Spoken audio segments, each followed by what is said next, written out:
What's good, Black Star Podcast? Welcome back to the channel. It's your boy Jared. Y'all, today I'm gonna do a video on Van Jones. Now, shout out to O'Shea for this video. Now, I'm gonna just say this out loud. I can't stand this cry baby ass Negro. I can't do it. I'm sorry. So we gonna take a look at O'Shea video and yeah, look at this. What's good, everybody? It's your boy O'Shea Duke Jackson, back at it again with another episode of the Celebrity Junk. Van Jones is a very interesting political commentator. He is allegedly a voice for the black community. And I guess, in my honest opinion, he is pretty much something similar to what Candace Owens is for the right, except he's on the left. Van Jones has a lot of liberal black talking points. He speaks on the behalf of the black community, but he stays with white women all the time. You know, every time you see this guy, he has a white lady. You know, white wife, white baby mama, never married to anybody black, never is doing anything in the black community. Everything that he does, he gets the money from whites. He's a lot different than somebody like Roland Martin, okay?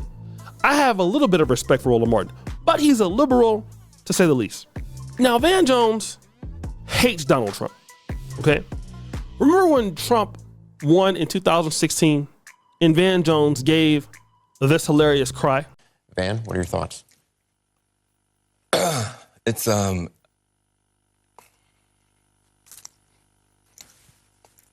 Well, it's easier to be a parent this morning. It's easier to be a dad. It's easier to tell your kids character matters. It matters. Telling the truth matters.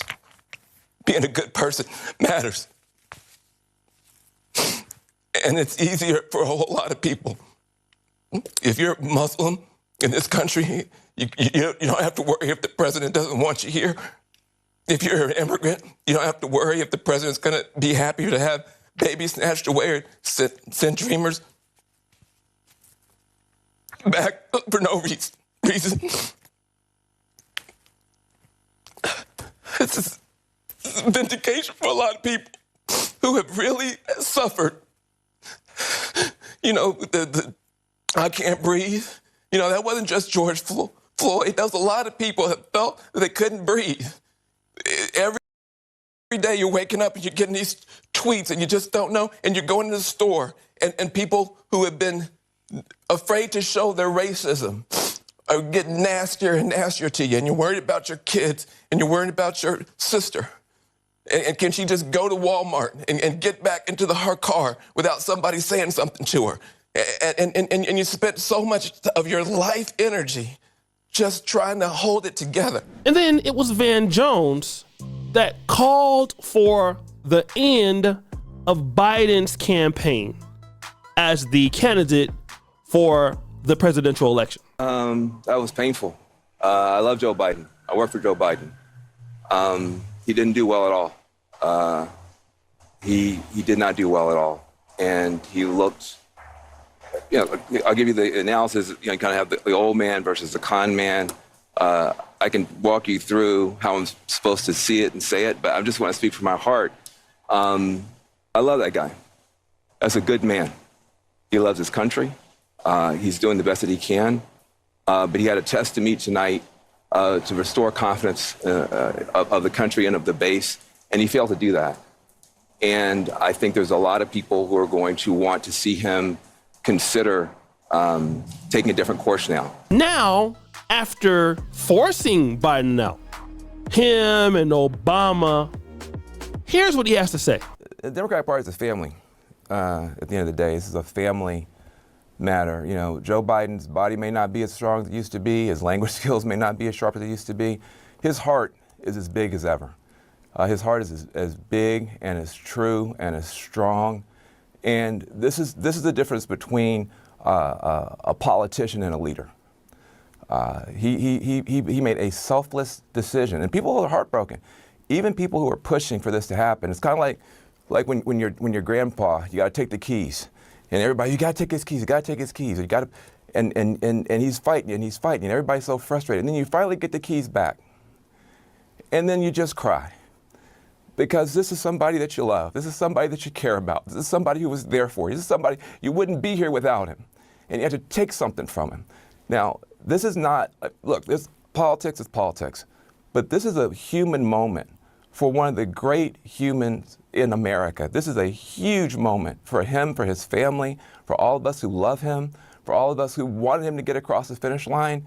But if you're a young person watching this is leadership. This is patriotism.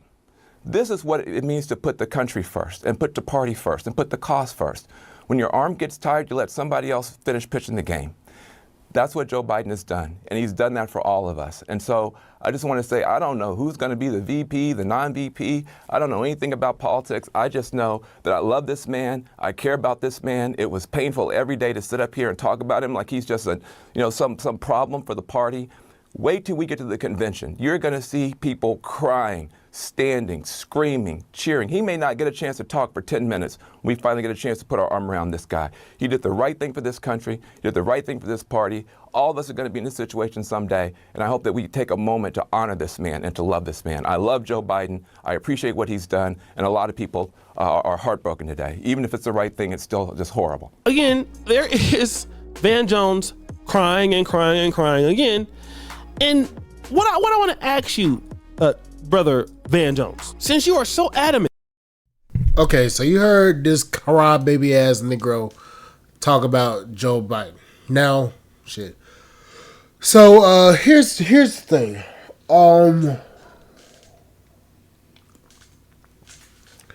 Van Jones is one of these bootlegs. He's one of these bootlegs.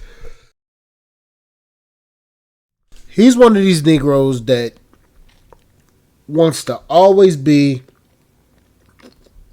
under the bootstraps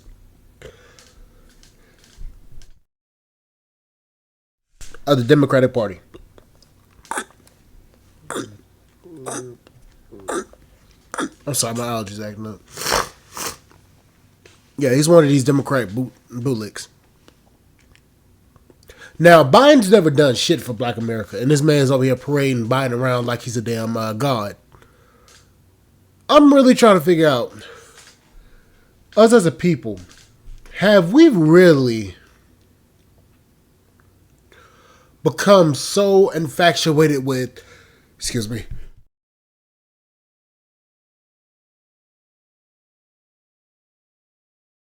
have we become so infatuated with identity politics to the point where we will literally vote blue no matter who, no matter how badly it affects our community?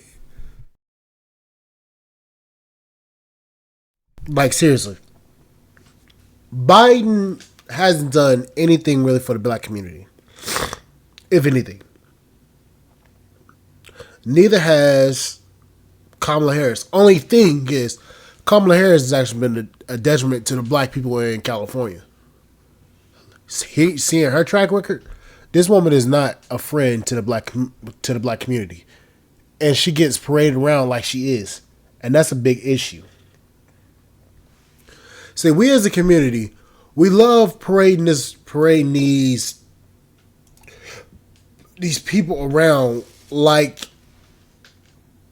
this, but in the meantime, we're steadily getting left behind because these people don't see themselves as Black. I made a comment on another video, and it was talking about how Kamala isn't Black. Now, I want you guys to pay attention to what I said. I said Kamala is not Black. She's not Black. She's not Black. Now, what I mean by Black is, I mean Black American. She's not Black American. See, a lot of people thought I meant that she wasn't actually Black. No, she's Black. She's Jamaican. But the thing is, a lot of Jamaicans, they don't see themselves in Black American shoes. See, there's a difference between Black American or Black and then a Black person. See, here in America, if you're black, you're gonna go by your nationality. So Jamaicans, they're black Jamaicans. They don't consider themselves black. They say I'm Jamaican, I'm Nigerian, I'm African. They don't say I'm black. We as a community, black Americans, are the only ones that regard ourselves as black. So that's where the misconception came in, where I was actually commenting, and I need to clear that up. Jamaicans don't see themselves as black Americans. They don't see themselves as black. They consider themselves their nationality, Jamaicans. So that's what I wanted to say. Same thing with Kamala Harris. Same thing with Joe Biden. He sees himself as a white man. But the problem is, we get caught up so much in identity politics that we literally will vote for somebody that could be a detriment to all of us through their policies, through their ideals. And the problem is, you have people like Van Jones that are bought and paid for by Joe Biden or the Democrats, and they'll be the very same ones that'll be crying if something goes wrong, or they don't get something. Same thing with Roland Martin. Roland will be crying about every little thing that he don't get from the Democrats, but when he celebrates, oh, he's the biggest cheerleader for them all. And we all see it, we all know it. So don't try to sit here and piss on me and call it rain when you know I know it's piss. Everybody knows that shit. Everybody knows it. Everybody needs to call that shit out. And it's time out for us to keep on allowing this shit to happen and keep on arguing about identity politics or vote blue no matter who when it comes to policies. We need to start looking at policies instead of representation, because all skin folk and kinfolk, meaning they may be black, but they ain't gonna be doing. Might not be fighting the same fight that you fighting. They might be fighting for their own group. They might be fighting for their own ideas. They might be fighting for their own shit. That's what I mean by that. But anyways, like, share, subscribe, channel, support the podcast on Spotify.com. I will see you guys on the flip side. Thank you guys for listening. Bye, guys.